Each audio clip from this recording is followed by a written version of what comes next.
Good morning. I'm Liz Recchia, Government Affairs Director here at WeMAR. Thank you for coming to Coffee with the County Board of Supervisors. We're so happy to have our two supervisors for our area coming and visiting with us today. Supervisor Gallardo is running just a few minutes late. However, we're going to go ahead and start. And we'll start with Supervisor Hickman. So Supervisor Hickman represents District 5, right? 4. And Supervisor Gallardo is 5. So right. Hickman 4, Gallardo 5. I had it right on the piece of paper. And on the map in my office, it's all right. So go check the map in my office and you'll see exactly where it is. So Supervisor Hickman is here right now. We'll bring up Supervisor Gallardo as soon as he comes. Most of you know Supervisor Hickman. He's been here at WeMAR several times and very accessible. I know our members love to speak with him and hear from him and his office. I've gotten many members who have said they've called his office and had wonderful conversations with his staff as well as himself. So please welcome Supervisor Hickman.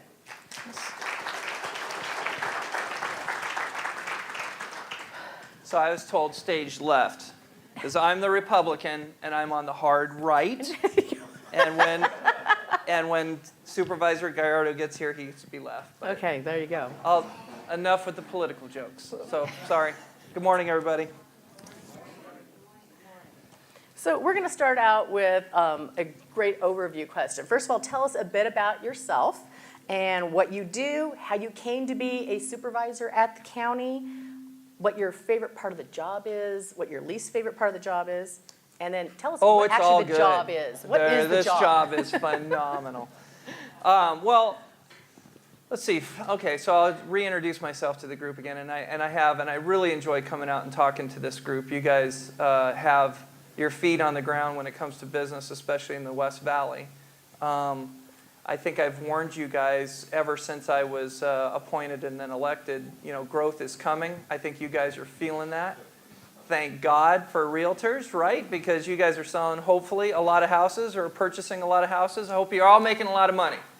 And I hope you all go to District 4 and spend it there. All right? So my name's Clint Hickman. Just real briefly, I went through from start to finish the Peoria school system. I went from starting in first grade at Central School all the way through and graduated Peoria High School. Took some time at Glendale Community College and then went to University of Arizona and graduated with a marketing degree. I graduated with a marketing degree. I was a farmer kid. I went into the egg barns probably, well, very early, but I actually started on our family farm's payroll at the age of 9. Learned how to drive my first dump truck at age 11. Worked around equipment and augers and everything else. I think I am the 4th son, so 1, 2, 3, 4, and then the princess was born, my sister, right? So the only way I was going to get out of those barns was to get an education, and I had my fill of agriculture at that time. So U of A is a big agriculture school, so I went into the business college, graduated with a marketing degree, because the guy that had the cleanest job was our salesman because he could get off the farm and go sell eggs. And I thought that would be a good way to go in life. So I graduated. My brothers that were and still are president and vice president put me right back into the barns to make sure I knew everything about it. Then I worked through the processing plant, took over the drivers, took over the loading team, took over the processing plant, and then pretty soon I then was able to get into sales and marketing for our company. While I was doing that, as I was continuing to grow and learning about our customers and building relationships in the not just Arizona but in the western states, I felt like I was spending as much time at the state legislature heading off poor legislation than I was out there selling eggs. I think you guys get involved in that. Every time the legislature seems to start, there's this many good bills and this many bad bills you got to fight against, right? So it seemed like I was spending so much of my time there that I kept my ears open.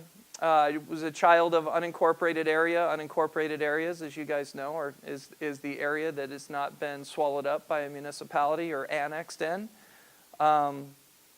Still to this day, District 4 has the largest acreage in unincorporated area. I think it's around 650,000 acres of unincorporated area. So that means the county is that government. I've made jokes. I've got two of the largest communities, unincorporated communities, probably in the United States, in Sun City and Sun City West. So basically, and they're in my district. So basically, once again, the common joke, especially when I go to Sun City, is, "Hey, I'm your mayor." Awesome. And my wife, who was in her 30s, still gets a kick out of being first lady of a community or communities that she can't live in. So it's great. And I don't think Sun City and Sun City wants me anyway, just yet. Glad you're at. Thank you, Jim. So anyway, that got me into politics. The appointment opened up. Max Wilson retired. I think Max, some of you might be familiar with when he was on the board, and I was appointed due to his health reasons. He resigned. Then I've since been elected a couple times.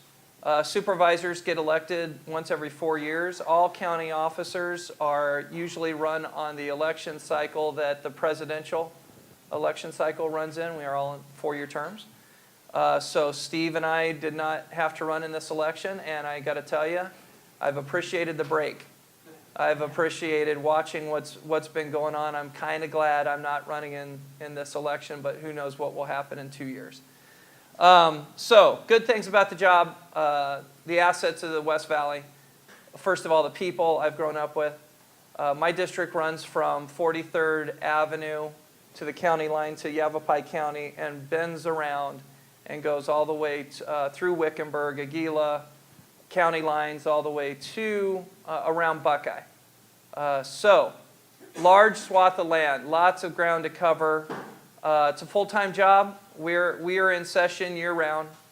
Of course, we're taking holiday breaks too, but unlike the legislature, who goes in session and then ends session 4 months later or so, we're year-round. I appreciate that. Because we're year-round, it almost seems like, you know, they say, is it a part-time job? And yeah, kind of. It's kind of a part-time job. Sometimes it's 40 hours a week, but farmers are used to working 80. So yeah, it's a part-time job. But it gives you a good glimpse. This job gives you a great glimpse on how government works. And I really appreciate being in this county government. I think it's, sorry, but selfishly, I think it's the best form of government. There's 5 of us, and we represent districts as we ring the valley.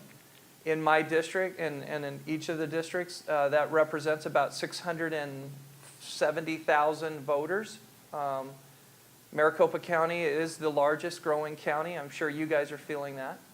The largest growing county in the United States. Just giving you this whole spiel. I'm sorry, I'm kind of going into history and setting up the scene so Gallardo doesn't have to stumble through it when he gets here. You know, so I can pick on him mercilessly, but I'm going to my whole attitude is going to change when he walks in the door. I'm going to be very nice to him. So he's a great guy, and hopefully we can go into that. Oh God, there he is. Yeah. And he heard the nice part too. So anyway, 640,000 because there's over 3 million people in this county. The county is the 4th largest in population in the United. Let's see, 6th largest in population in the United States, 4th largest in geographical area. So Maricopa County is larger, I believe, than 13 different states. People that I know in the East Coast say, "Oh my God, this county! How do you do that?" Our counties, we're used to having 50 counties in a state. Arizona has 15, and again, 3/4 of the population of Arizona is in Maricopa County. So it's a lot of time, a lot of distance to cover, a lot of people to work through issues. As you guys know, county touches almost everything from A to Z. A big part, you know, county jails, county attorney's office, the court system, restaurant inspections, pest control, public health. The list goes on and on. And luckily, what I also heard about this job, and Steve will probably tell you, the great thing about this job, I was promised no homework, but then I saw these questions, and I think there's about 150 to prepare. So the hard ones will be answered today by Steve Gallardo. The easy ones are all me. So anyway, so that's a little bit about that. Sorry. Hi, Steve. Hey, So we were just I blame Clint for being late. So. we were just asking to give us a little information about yourself and how you came to be a county board of supervisor and your favorite part and least favorite part of the job. Oh, okay, great. First of all, my apologies for being late. I had a 7:30 coffee that didn't start till like 7:50. So, anyways, I apologize for being late. A little bit about myself. I was born and raised here in Arizona. I was born and raised out in Maryvale. Grew up in the playgrounds of Maryvale. It is home. My parents are retired now. They still live in the same home they bought back in realtors probably don't want to hear that, but they still bought this. They live in the same home, man, back in 68, 67 or something like that. They originated out of Tolleson, and when John F. Long had this master plan development out there, they moved out in there, and it's home. So we all grew up in the same home. I got my start in politics. I first started off on a local school board. I was a school board member on a school district which I'm a product of. I grew up in Cartwright Elementary School District. I served as a school board, went from the school board, and I went to a place called the state capitol. And for those that have been to that state capitol, you know how crazy it sometimes can be. But I was there for 12 years, both in the House and the Senate. Worked real well with the association as well on various types of policy issues. And in 2014, the seat on the Maricopa County Board of Supervisors became vacant, and I decided that I was going to make a run for it. Didn't know exactly what to expect, but I love it. I mean, it's in my opinion, it's the best job you can ever have. The communities in which I serve are the southwest portion of Maricopa County, covers everything from the town of Guadalupe to Levine, central Phoenix. I go all the way to west Phoenix, Avondale. We split Goodyear and Buckeye. I go all the way down to my little diamond in the rough, Gila Bend. So it's a great community, very diverse community, working family community.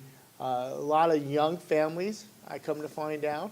A lot of areas to grow, and was particularly out here in the West Valley and out there in the Levine. A lot of areas to grow. But I love the job. I've been there for, 6 years now? I hate to admit it, but I enjoy working with Mr. Hickman here.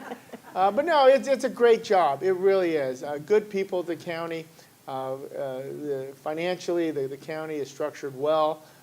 We are not seeing the problems that other subdivision or political subdivisions are having to deal with. But I enjoy it. I enjoy it a lot. The least thing I like, I think one of the least things I like, it's so huge. It's so huge. Maricopa County is so big, as we know. You know, you find yourself driving, on one side of the town. I can be in the South Phoenix area, and then I'm driving all the way to Gila Bend and Buckeye. But other than that, it's just a great gig, and I enjoy it. And thank you for the invite. Great. And I was going to say, I didn't say the one thing I don't like, and I think most of us will probably have this high on the list. Traffic. Traffic. Yeah. The traffic is horrendous, it seems. I mean, then I go to LA and go, I guess Phoenix isn't so bad. Yeah. So sometimes I go over there just to get that perspective. But yeah, the I-10, that's a part of the job that I didn't have when I was egg farmer. I was out in the rural areas or could time my schedule to try to avoid traffic. But our meetings start at 8:39, so I'm right in the middle of the traffic thing going down I-10 now, the parking lot that is I-10. And it's unfortunate. Hopefully we can continue to work on that. Hopefully with that 202, it'll help. Hopefully, yeah. And Bend then around. maybe the Highway 30 and things like that will help take some of that True. pressure off. Yep. We all hope. So as long as I've got you both here, how about if you tell us, what is the job of a county supervisor? What do you guys do? So don't tell our secrets. I'm sorry. We try to do as little as possible and look as good as we can. How about you, You're doing a Steve? fine job. I think when I first got elected, I wasn't too sure. I mean, I understood the responsibility and the role of county supervisor. I kind of had an idea. I had an idea in terms of the issues that we'd be addressing, kind of got a feel for it. But what I come to find out is a lot of folks have no idea what a county supervisor does. When I was in the campaign trail, my first time on the county supervisor, I'm going out talking to groups and talking to folks at their door, and they all had the same questions like, who's there now, and who are you running against, and what exactly do you do? And so that was one of the things that really raised an eyebrow, that a lot of folks in our communities, if they have an issue, they'll go to your city council and your mayor before they come to us, even though it's a county issue. It's a county responsibility. So one of the things that we did in our office, and I told our little staff, I said, hey, one of the things I want to do is get out there. I want to get in the community. People need to know where to go for services, who to call. If there's an issue, let it be flood control, let it be animal care and control, let it be public health, whatever the issue is, they need to know where to call and where to go. And so we made a conscious effort just to go out to every little community event, let it be a small street fair, let it be a little school community organization type event. We wanted to be out there to really start promoting what Maricopa County does and the different services. There's like, 40 or so, I could be wrong, 40 or so different departments that are under Maricopa County. It's a pretty large, folks don't realize how big, what's our budget, 2.4 billion. So I don't think folks really have an understanding exactly the massive responsibilities that the Board of Supervisors have. You know, they know about their city council, they know about their mayors, they may know about their legislature, and even their school board. But in terms of the county, and I think that's something that we need to continue to educate the public in terms of what we do. We oversee the finances of the state, of the county coffers. Let it be, as Clint indicated, let it be the criminal justice system, let it be the animal care control, let it be public health, let it be health and human services, whatever. But there's a variety of programs and services that I mean, even as myself being there 6 years, I got to look at a little cheat sheet sometimes to say, oh yeah, that's that's something under our belt. But it's massive in terms of our responsibility.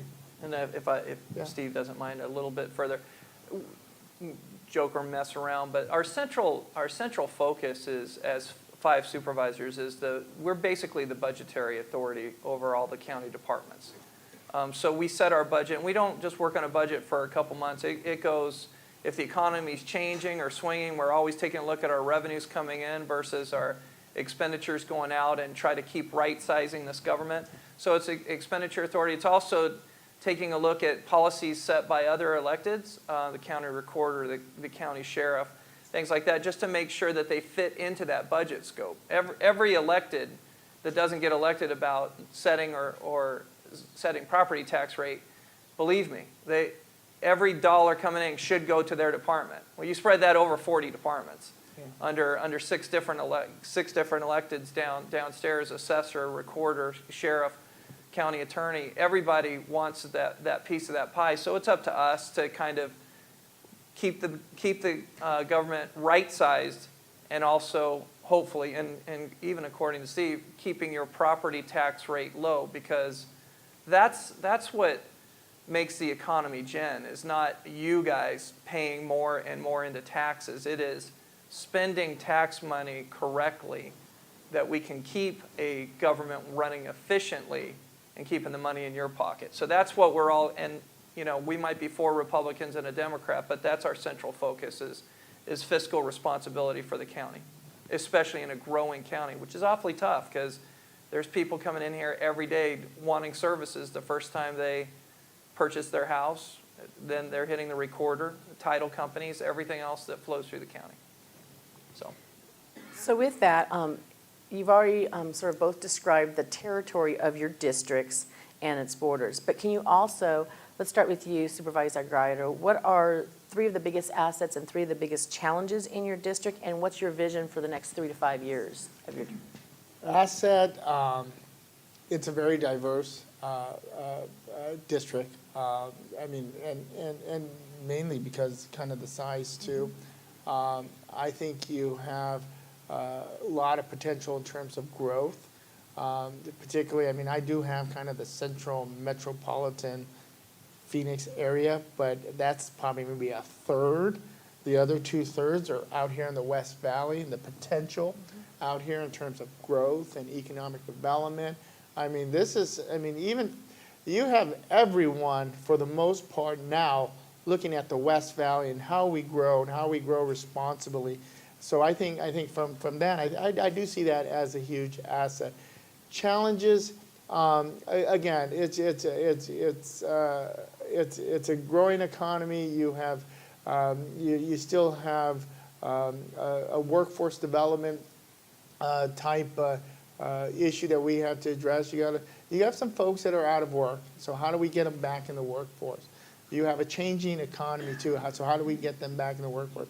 Housing is huge in my district in terms of affordable housing. How do we make sure folks are able to get into they're able to get their family into 4 walls and a roof. They want to be in a home. So how do we get that into? When the housing market crashed, what was it, 10 years? It seems like it was just recently. When it crashed, it devastated not only the entire state and country, but it really devastated my district. Even around where I live, I can just walk around the neighborhood. I remember when I was in the legislature at the time, and I was talking to one of the reporters at the time. I said, you come with me, walk down my street, and you can see almost every other home was foreclosed, it was for sale, and these were homes where families once lived and now are empty. So it was a huge devastation, but I think we're still recovering from that. We really are. I think you have families that are still struggling to get their feet underneath them, to be able to get into a home. You know, a lot of folks are living in multi-purpose housing type apartment complexes. They want to get into housing. So how do we ensure that there are homes there that people can afford? And I think that's a responsibility not only as a supervisor, but from a legislative standpoint or a city council standpoint. It's something we all have to keep in mind. I mean, especially you look in downtown Phoenix, you know, which was one point very, very affordable to many families. It's you know, a lot of these places are now very expensive. So I think that's one of the challenges we face in my district. And Supervisor Hickman? Well, I'm trying to think of like some assets in my district that you guys would identify with as either job creators or tax revenue producers. So in my district, I have the APS Palo Verde Nuclear Station, which is actually the largest taxpayer into the county revenue system. So protection of that and their workers is important to me. Luke Air Force Base, right dead center in my district. Huge.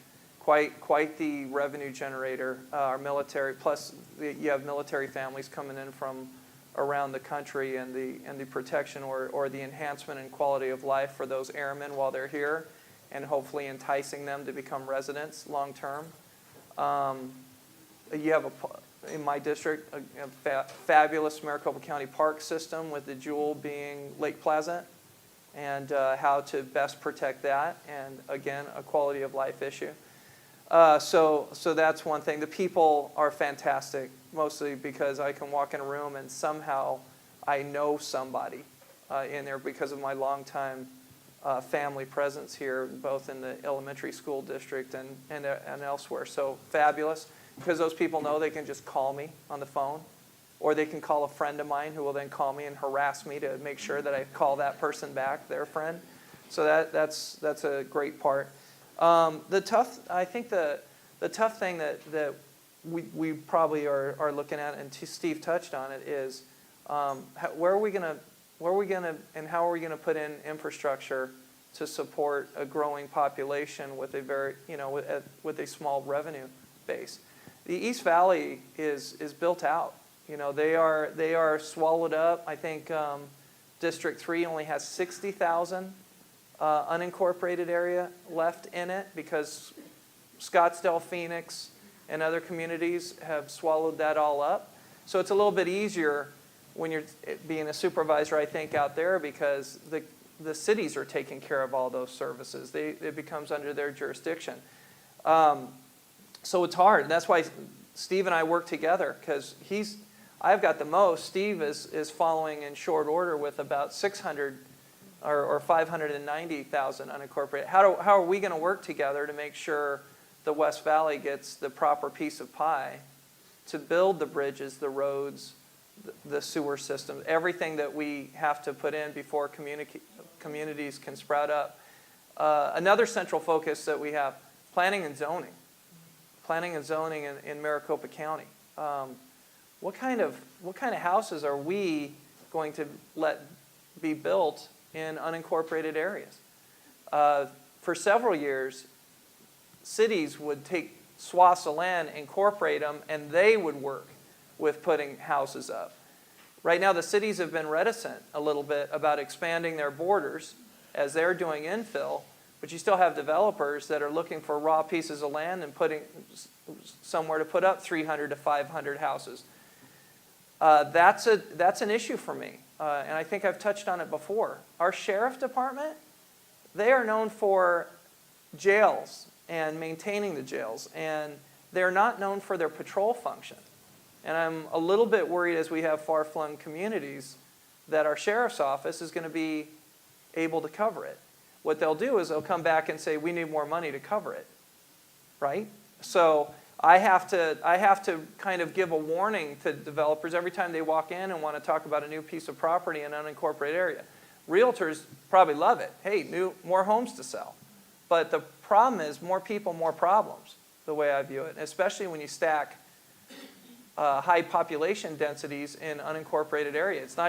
It's not just the patrol of law enforcement. You also have fire service. So that's a concern. Getting houses closer and closer together.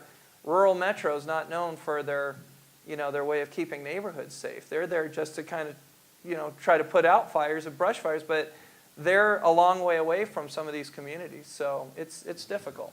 And that's what I have my eye on. Real quickly, two other things, just to throw it out there. Transportation, huge. How are we going to pay for it?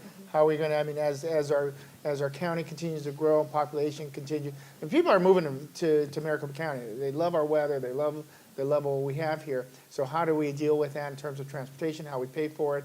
And also another issue that is no longer just a downtown issue, the issue of homelessness. You see a number of individuals, not only just in downtown Phoenix, it's all over in my particular district, from the east portion of my district to the far west portion. I know even Canastic's and sure Hickman's district as well, the issue of homelessness needs to be addressed. So well, since you brought up the homelessness, we're going to switch. We're going to ask that question real quick. So you have the issue of the decision that came out of the Ninth Circuit earlier this year. And that really questions the sovereignty of the local entities and their ability to manage that issue and take care of that issue in a way that works for them, both budget-wise and for their actual Does everybody know what that decision is? You don't follow it, but basically, the Supreme Court is looking at individual vagrancy laws. You can't just arrest someone just for hanging out, and that's what communities were doing to get them shuffled out of their community. And basically, the Supreme Court said that's against their rights. So when we talk about, it's the Ninth Circuit's decision I was looking at most closely. So that was the one that was saying that if you had, in the end, it came down to if you can cite the person who's homeless on the street, and take them to jail, whatever it is you do as an entity, if the homeless shelters are full to capacity. My problem with that decision when I was reading it and reading through it and even reading the opinions, both sides of it, was the acknowledgement that it was based on Boise, Idaho, that the Boise, Idaho example was not conforming with what the decision was, which was you can't do anything about this as an entity, but in the Boise decision, it was acknowledged that the homeless shelters were not empty. These were people who had decided they just didn't want to go. There was space, but yet, so the city had cited them, and now the Ninth Circuit was coming back and saying, you can't even do that. Yeah. So that's Yeah. so now the question is, that sort of imperils your ability to even be able to provide, look, there's a provision, but if you don't go to what we provided, then we're going to do something else. That sort of questions your ability to even manage this, to your point, to be able to manage that and manage it well. How are you thinking about that? What are your concerns about the decision? It's probably going to get to the Supreme Court because I'm sure that's going to go up. But in the meantime, you guys have to deal with this in the real world. And this is something that is near and dear to my heart. And probably more so now that I'm on the county board than ever before. You know, it's interesting. I served 12 years in the legislature, and when I got to the county board, this was the one issue that was in front of us. And I sat there and I thought, I said, man, I was in the legislature for 12 years, and with all the different pieces of legislation that's introduced, I mean, slew of it, I don't remember one piece of legislation, and shame on me as well, ever being introduced to even talk or address the issue of homelessness. It's never been an issue down there. Out of all the issues we deal with at the Capitol, I mean, there's like what, 3,000 bills that are introduced and every year, and like not one dealing with homelessness. I think this is probably the most complex issue I've ever dealt with. How do you address individuals, human beings, who have a variety of issues, and how do you address their needs? How do you address, it goes back to the quality of life in our neighborhoods as well. How do we address this particular issue? And this isn't something that Maricopa County can do alone. This isn't something that a municipality somewhere can do alone. This is, you know, it goes back to the old saying, it takes a village. It's going to take a village in order to address this issue. It's going to take the state, the county, the city. It's going to take the private sector, the faith community. It's going to take everyone coming together and say, how do we address the issue of homelessness? Anything from mental health issues, from substance abuse, from people that are just down on their luck, that just need some help. People that may need a new training in terms of getting into a new workforce. I mean, it's a variety of issues. One of the toughest things, that cash shelter we have in downtown Phoenix, what do they see, like 10,000 people a year? And that is just in the downtown area. That's not taking consideration everyone that's in North Phoenix, West Phoenix, in Mesa, Tempe. I mean, there is a variety. You have families that are living in cars. How do we address that? How do we, and it's complex. And do I think just throwing money at it? No, of course not. That doesn't address the issue of homelessness. Just citing them or arresting them, that doesn't address it. That doesn't go to the root cause of the issue. I went out to LA because they just passed this huge bond to try to address the issue of homelessness. I said, I want to see what they're doing. So I went out there for a couple of days just to kind of tour, see what they're doing. But I think this is an issue that needs to be addressed. Not only from the State House, but down to the county board. It has to have every component. You have a lot of great providers out there, nonprofits doing great things. St. Vincent de Paul, you have United Way, you have all these organizations that are doing great things. But there has to be, and I wish I had that silver bullet to say, this is what we need to do. You have different opinions out there as well, but this is something that is going to take everyone coming together to the table to address the root cause. How do we help people? You have a number of people. You have some people, believe it or not, and I hate to say this out publicly, you have some people that just like the lifestyle for whatever reason. They just like it. But you have some folks that are just down on their luck. They may be homeless for 2 or 3 months, but you get them back on their feet and they get back in the workforce and they finally, they're able to get involved in mainstream America. But it's a tough issue because there's so many different elements that cause the issue of homelessness. Do I believe cities should have the ability to address the needs themselves? You bet, I do. But do I think that is going to attack the root cause? No, it's going to take everyone coming together.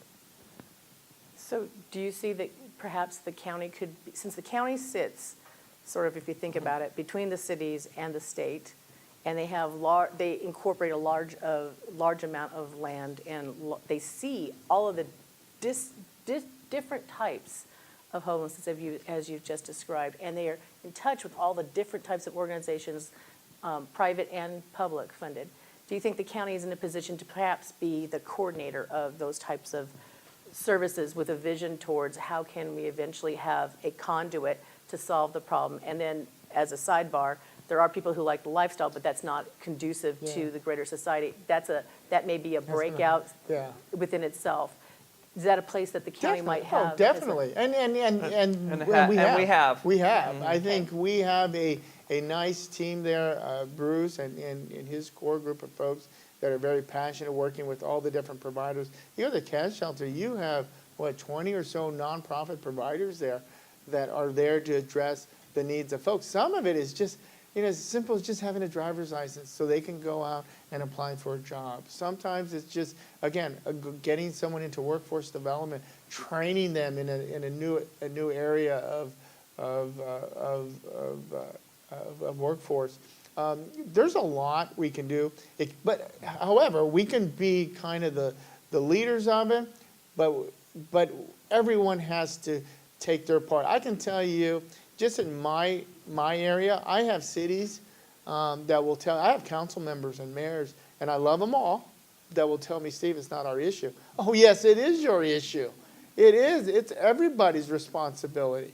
And yes, the bulk of them, bulk of our homeless individuals are in Phoenix, because that's where a lot of the nonprofits and programs are. But you're having individuals pop up everyone. I was out in Gila Bend talking to the council folks out there, and they have individuals that are homeless out there, and it's a small community.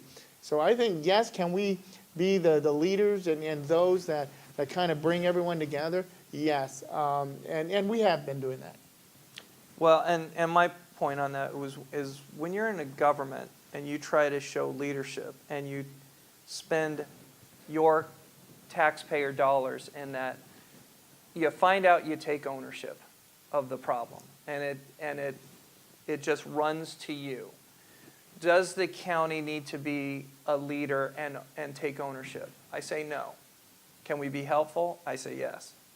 Because quite often, as Steve said, I have mayors 1 week after another, hey, we got to do something about this homelessness. I go, yeah, we or you? Well, you guys have that homeless center you opened up. Great. I'm glad there's a magnet for that, but it shouldn't just be the interior city of Phoenix problem. It shouldn't be. It needs to be from the state on down. The governor needs to take an interest. He has the people to do it. We all share in that as state taxpayers. So if we really want to throw it all together, we need to have some leadership. We are a subdivision of state government. Tucson has the problem. It's everywhere. Apache County has the problem. So we all need to come together and figure this out. The other thing that you notice is, yeah, Steve went to LA to visit it. We think our situation is bad. That's worse. Have you been to see a LA Dodger game and see people living underneath? A core problem is mental health and drug addiction. Mm-hmm. And how is the county supposed to do something with that with our limited spend on public health? So we all need to come together with that. I think the charities do a great job. CAST does a great job. We need to embolden the Phoenix rescue missions of the world and stuff, not just be the central focus of the guys trying to put homeless somewhere. And I will say there is a lot of people. You can discount it all you want, but there is a lot of people that, hey, this life is okay with me. Yeah. And that is a generational issue, and that we all need to fix. It's not okay to just sit around and live in a tent off in a back alley. It's not. So that's not the American dream. We need to get these people focused on the American dream of owning their own property, taking care of their own stuff, and personal responsibility. Great.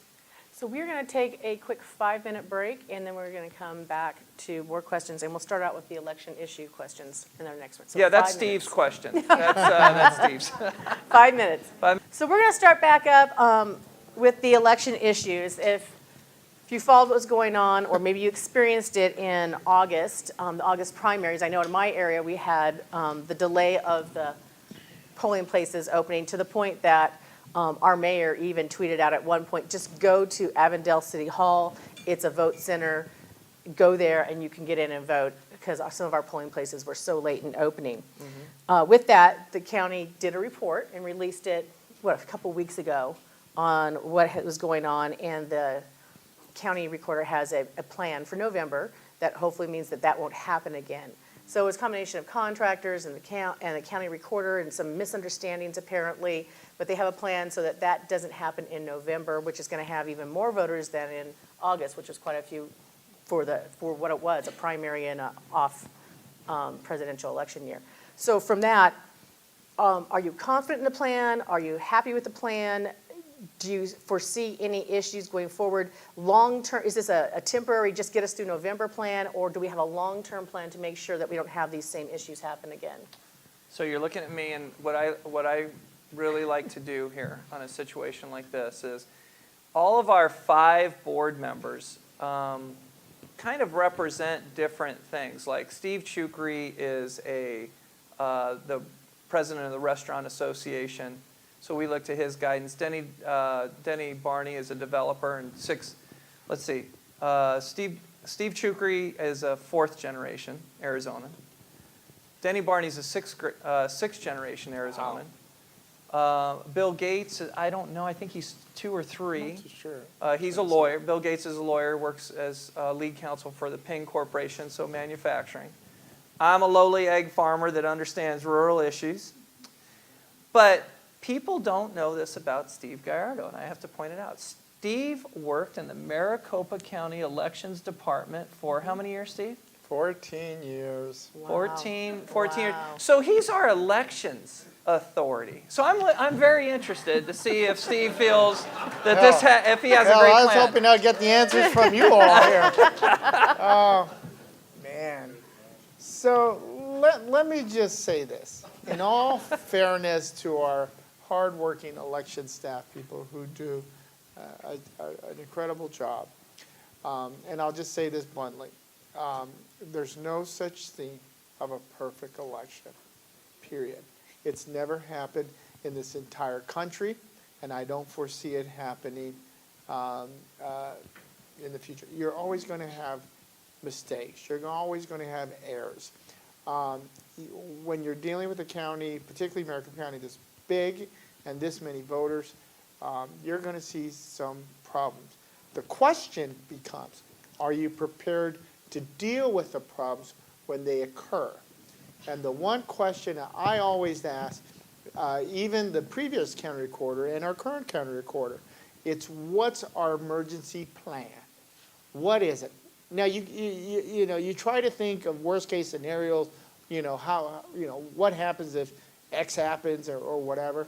But you have to have a plan. If something goes wrong, how do you address it? You should never stop the flow of voting. No one should ever go to a polling place and where the door is closed and we say, nope, we're not voting today. This is the most fundamental right we have as no one should ever show up at a polling place and it being closed or being told you have to go somewhere else. You never should have to stop the flow of voting. That was one of the big issues. Remember the Bush v. Gore? Remember the Florida thing, the hanging Chad and all that other stuff? Well, right after that election, Congress came together and they did what they called the Help America Vote Act, where they did a whole slew of stuff. One of the things they added was a provisional voting method, where they said no one should ever be turned away. If you go up to a poll and your name's not there, you're still voting. You vote a provisional ballot. And we will look at it later on and determine if you count it or not. We have a provision in statute that I believe needs to be taken out that says If you go to the wrong polling place, your vote automatically is disqualified. So you may go to, to this particular church, which is across on the other side, on the other side of Union Hills. When this is your polling place, your vote's not going to count. Even though your ballot may be identical, the same offices, your vote's still not going to count. I think that has to change. I really do. I think we got to err on the side of voters, and as long as they're eligible to vote on these particular offices, shouldn't matter where they vote. So I think that's where the vote centers, I guess you'd call them, play a key role, because you reduce that problem. Now, I think it's something that we got to really think about in how we roll this out, because it's relatively new. Our previous county recorder tried to do that, and she was right. It was just executed wrong, unfortunately. In terms of, we had the presidential primary, we had the 60 polling sites, and we had long lines. She had the right idea. It was just executed a little bit wrong. I think even the vote centers now that we have, I think it's a right step. I think we got to institute it slowly. I like the idea of polling sites on top of vote centers, where voters have the option. If you're working out in Mesa, but you live out here in the West Valley, and you have a vote center near your place of work or business, you should be able to walk, vote, and call it a day. You exercise your right. I like that method, and I think we need to continue to push that. I think there's a level of education. I think technology has changed everything we do, including the way we vote. So how do we institute that? How do we make sure, I believe, slowly integrate the new technology where we're keeping up with times? I believe eventually we're going to be voting from here. We will. Let's be real. This is coming. I don't know in what form or when, but it's going to happen. Not with Google. Yeah, okay, yeah. Okay, good point, good point. But so I think as we roll out elections, I think we need a plan, and we are currently working with our county recorder. I'm talking to him on a regular basis. I ask him the tough questions. We need to make sure that everyone has their right to vote. I mean, I think this is my measuring stick. If one person is disenfranchised, I don't care if it's Republican, Democrat, independent, young person, retiree, I don't care who it is. If one person is disenfranchised, that's one too many. That's the level that we should be operating at. And there's no reason, as a board, we gave, I don't know how much money we gave. $13 million. $13 million to the county recorder. Gave him pretty much everything he needed. Now, how do we make sure that we have an election system, an election day, that is going, I understand we're going to have small problems. We need to be prepared to address those problems. If all of a sudden the polling place burns down the night before, we should already have a thought on how do we address those voters that are going to go to a polling place that's not going to be there. Or if a pipe busts into the restroom and it's now flooded, how do we address it? I can tell you in 2006, we had a similar situation where we got flooded out of a polling place. We took a large semi-truck to that polling site. We parked in the parking lot, put a tent. That was our polling place for the day. This is the way we got to think. The flow of voting should never stop. We should never have long lines. We should never have someone showing up to a polling site that is now closed because the internet access or the computer system wasn't set up. That's not a good, no, that's unconscionable. We need to make sure that every qualified person has the right to exercise what we know is our most fundamental right, our right to vote. So I hope I answered that question in that. That's great. And so along with those provisional ballots, I know in the election that we all had to stand 5.5 hours in line.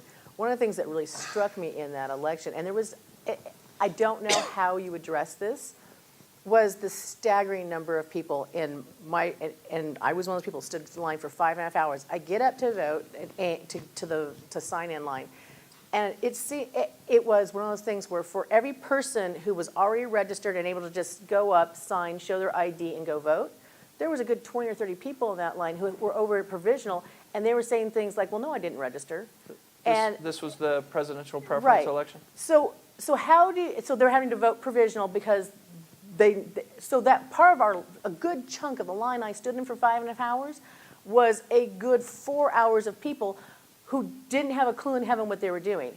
I don't know how, education's important, and I know that the county recorder, they tweet, they Facebook, they have mailings, they try to get that word out. How else can we get the word out? You have to register to vote in order to go vote. Like, don't show up when you can't do that. So, wonderful point, great point.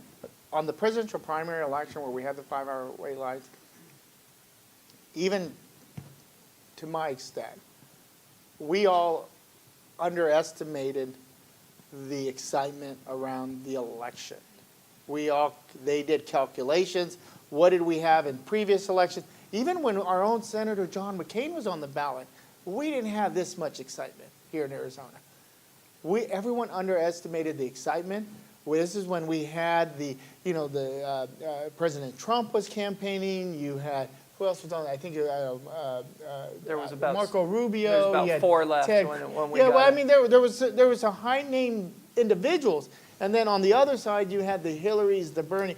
It was just the excitement, and that weekend, 4 or 5 days, the last 4 or 5 days prior to that election, every one of those candidates were in town having rallies. The media was covering it, and everyone underestimated the excitement and the number of people that were going to show up to vote.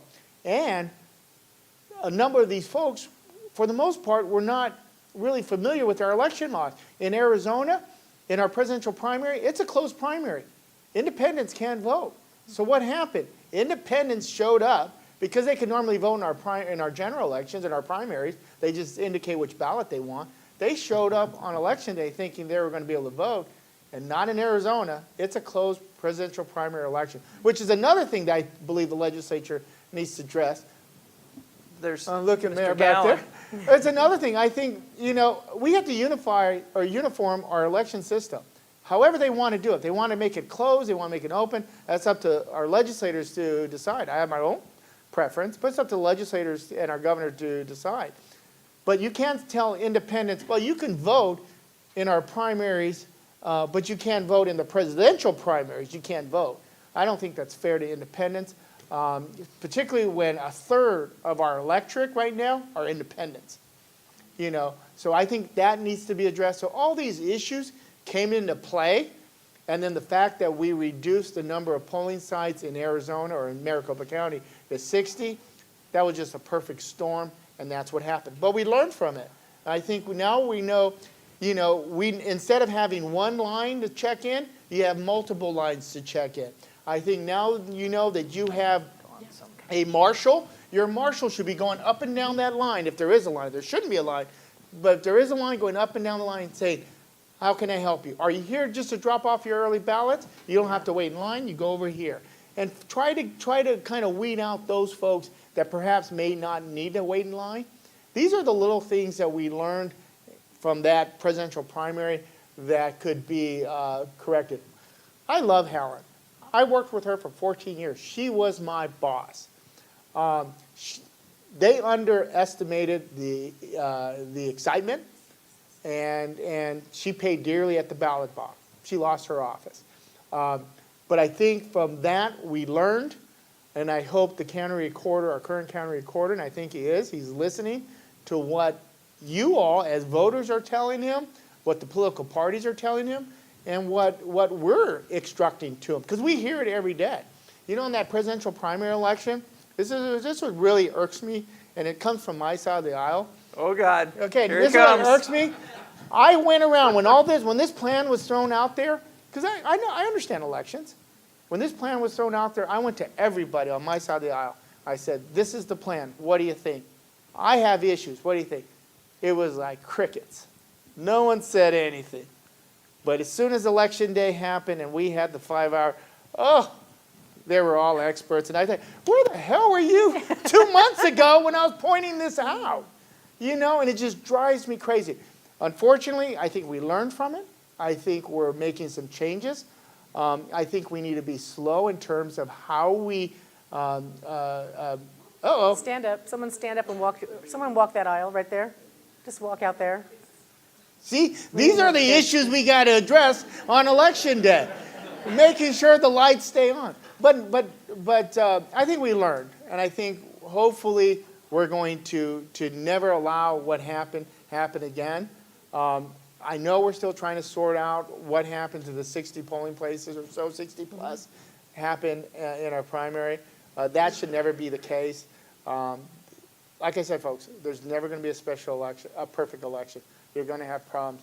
The question is, are we prepared to address those problems? Supervisor Hickman, did you? Elections have consequences. Yep. It's that simple. And Helen, I enjoyed my time with Helen. And as I talked to people in my district, I said, hey, I'm huge at fault for this.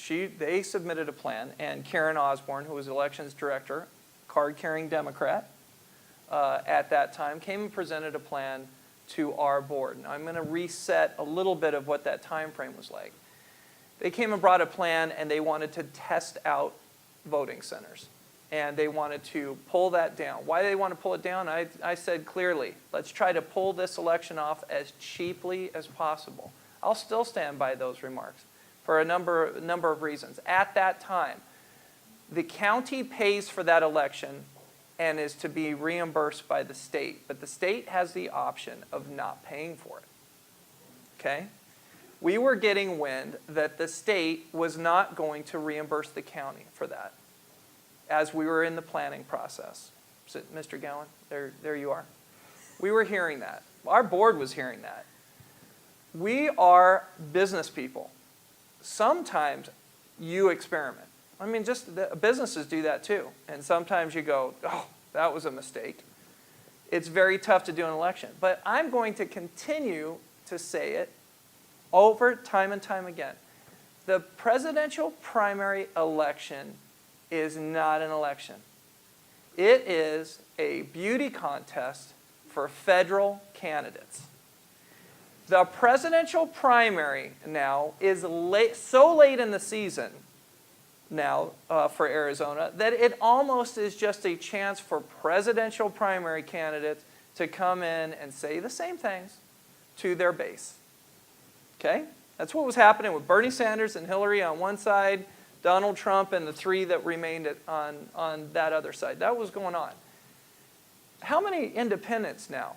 There's like a third of registered independents.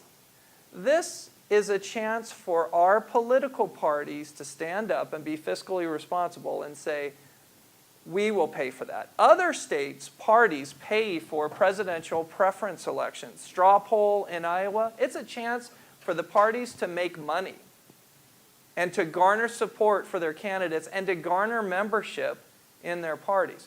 So we're asking, the state, all of us are asking independents to pay taxpayers to pay for an election that they cannot participate in.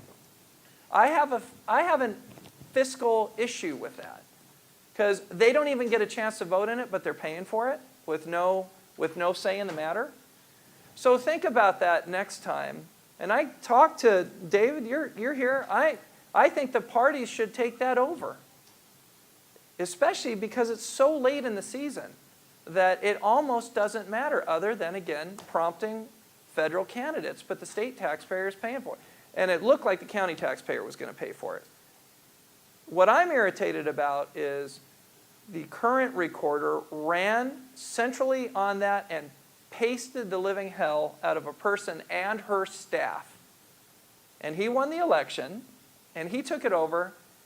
He's not made the kind of changes that he said he was going to make, right? We lived through it, and I'm sorry, you're saying irritated. I'm pissed off because in my district, 2 of them didn't get open till 11:30. I went to one of them and talked to the poll staff. Their morale is horrible. They were mad because people were yelling at them, and they're just volunteering to do their civic duty. And they're yelling and saying, I'm never coming back. I worry about the general. I do. we're participating in trying to get county employees to participate as poll workers. Pretend it's jury duty. Just go out there. We'll even pay you for it.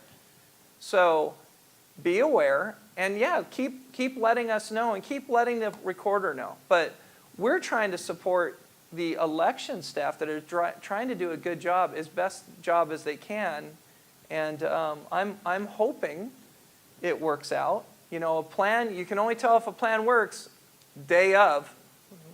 And then, so I'm hoping that we have a decent report out of the external auditors that the county taxpayer paid for to see what went wrong, how could we do better, and hurry up and implement it next month.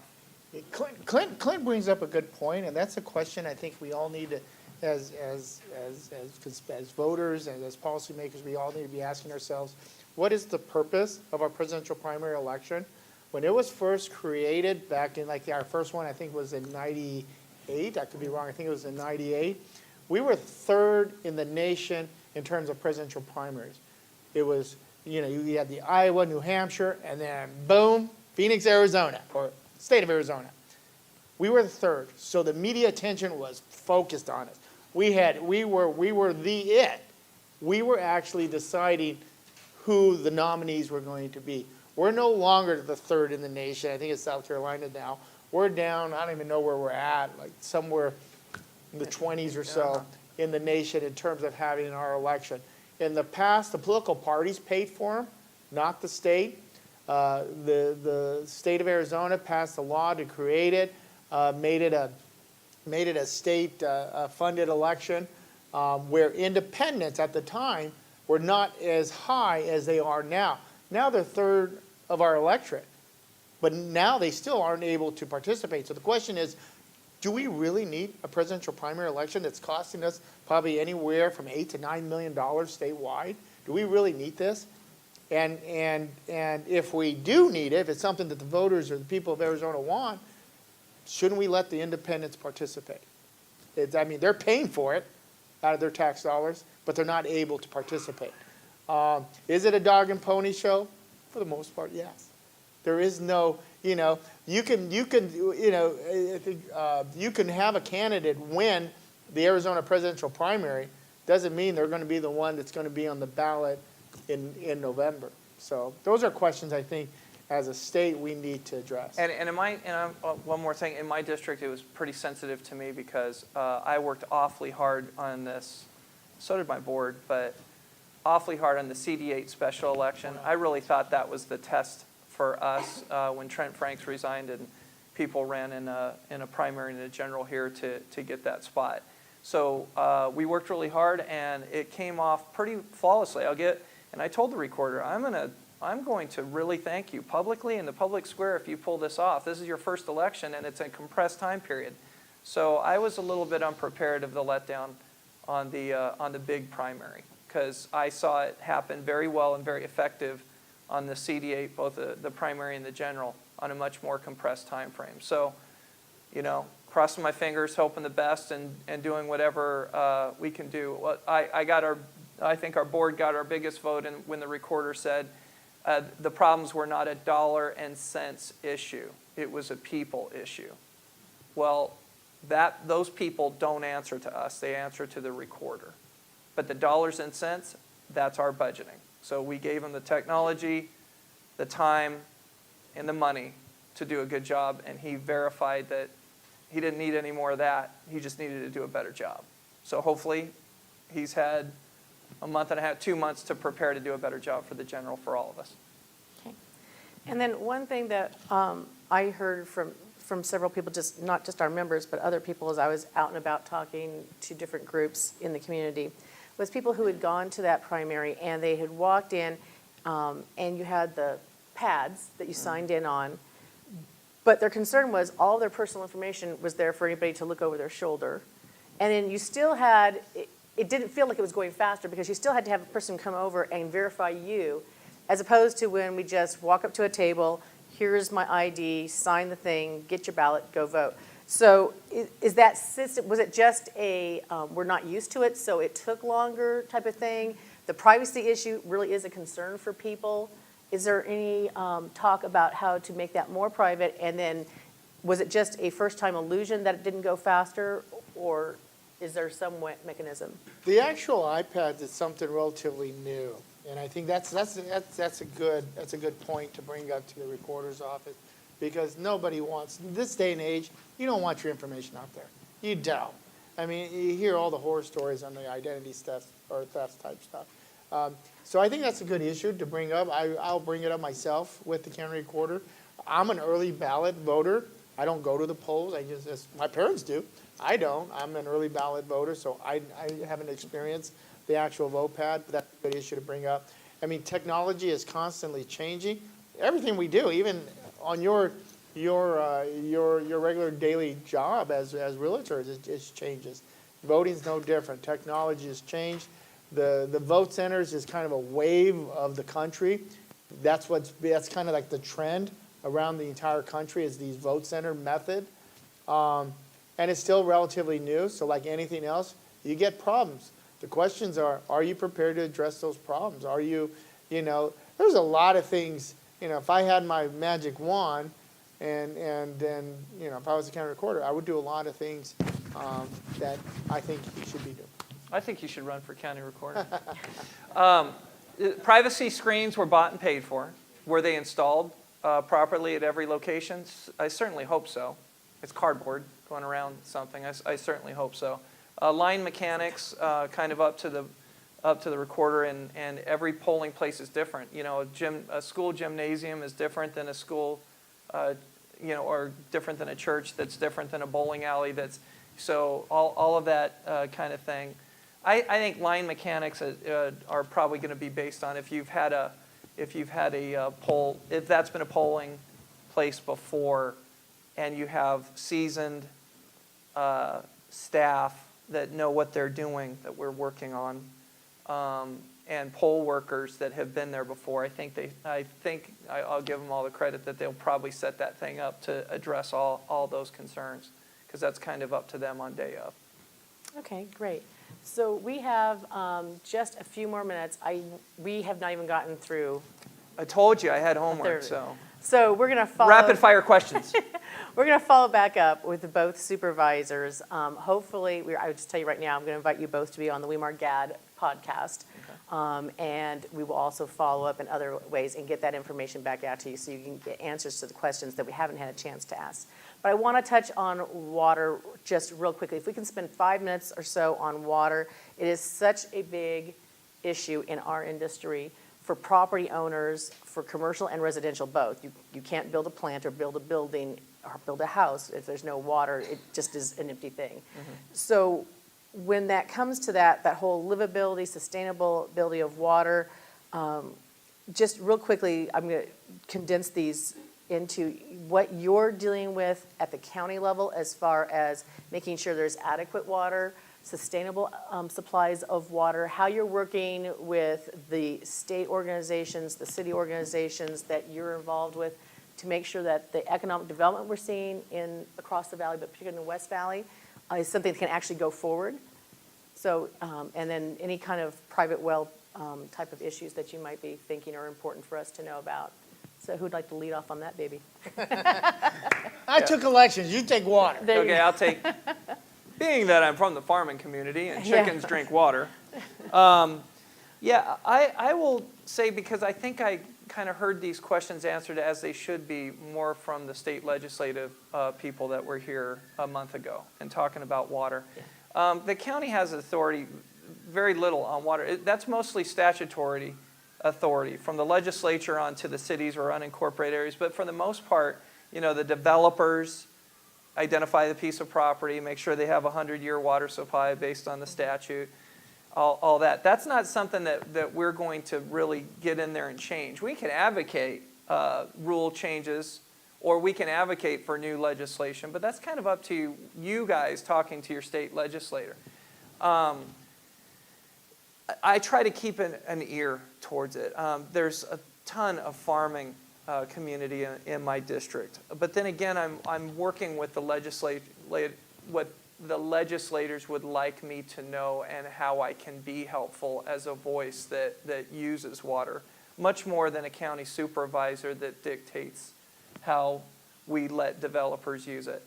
I'm not aware of too many issues on wells. I know that's really happening in District 3 and a little bit in District 2, where people are on these basically homesteads or on their acre that they're obligated to have their own well or acres, and they're running into problems and having to go deeper and deeper, and the neighbors are taking my water, and I think they make movies about that. But I haven't seen much of residents really asking me to be involved in an issue like that yet. I know that the legislators, I know that the feds, everyone else is looking at water policy, the issue about the level dipping at Fort Meade, and we're getting to a level that's really going to affect it. The main people it's going to affect first is the Pinal County farmers. And I know they're very engaged in it. So I just don't know what I can do much unless there's a specific question what lies to the authority of a county supervisor I can answer. Just be helpful as much as we can as decisions are made. One of the things that we've gotten from a couple of our members, and we have a water issues task force, from members who sell property, and what you're describing of people going out, and this is particularly happening with smaller investors are going out and buying a chunk of land, like maybe 2 acres or something like that, divide it into 4, so there's no subdivision the disclosure. Yeah, required. lot splitting is just not my favorite topic. And It's the just problem is, not. they're not disclosing what the water is, what the sourcing is, what is sustainable. So the question is, and Pinal experienced this big time about, 3 years ago. They had some real problems with this type of thing. And in the housing sector, that's a problem when someone buys a house and finds out later on they don't actually have access to water they thought they had. So for those realtors, it's a very big concern for their clients. Is there something the county can do to help so that there's a way of a disclosure mechanism that the county can say, hey, if you're going to be lot splitting, we need you to disclose what the source, what the sustainability, what the priority of your water rights are for residential? Again, Yeah. that is water policy that's probably not going to go in Okay. the bailiwick of the rulemaking capabilities of a county supervisor. What that's going to do, because you're talking about significant amount of people that have to have even-handed regulation. David, you probably should call you up on this because you're probably dealing with it in Cochise County, but Yeah. we're probably going to continue to look, if you have that issue, a specific question on how it's affecting you. Here's Michelle, get it to me so I can work on it with the correct people, is all I can say on an Great. issue that's so analogous as that. Great. It is probably another very complex question that takes everyone's input. Our own, former, now current, U.S. and John Kyle has been really a champion on the issue of water, especially advocating for the state of Arizona. I know the feds have done a lot of research and studies, and they've had a great discussion. But it's not just on the federal level that we need to have this discussion. We do need to have it, of course, at the state level. My personal opinion, a greater discussion on the state level as well. And it has to include local governments as well. It has to include the city councils, especially when you talk about the developments and how that works forward. It's a complex issue, but it's an important issue. It's a discussion that we can't just pretend doesn't exist. Long-term wise, you've got to have this discussion now. We have to come up with a solution and how we are going to advance over the next, how many years and how we deal with water. It's huge. Right. And also on the county level, David would probably say, I was former president of County Supervisors Association, and even every county's different. They're hauling water in Mojave County and La Paz County, and it's we just kind of have to roll towards what every other county's looking at it too. It's a statewide. And you have thing. tribal governments too. Tribal governments Tribal too that governments weigh is in. huge. Yeah, it's huge. Okay. So with that, we have just a couple more minutes. I will tell you right now, the county website, as you can tell, the county does a lot more than most of us realize. The county website is a font of information.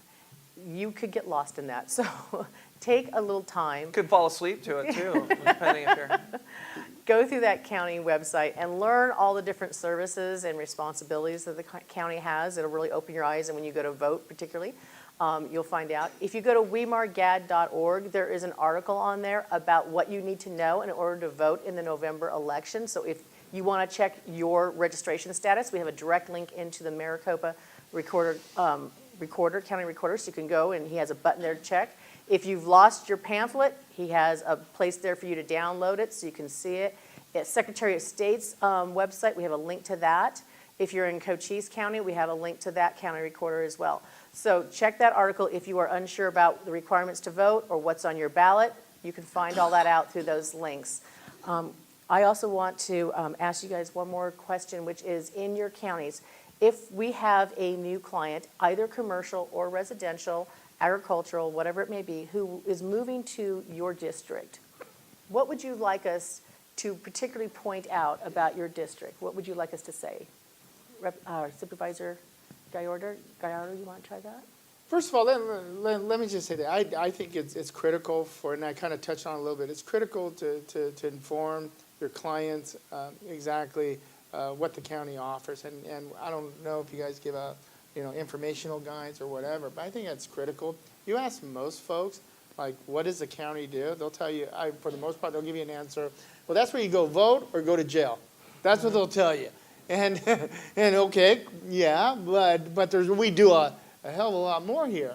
So I would really encourage you all to really, offer some of your let it be particularly a residential type.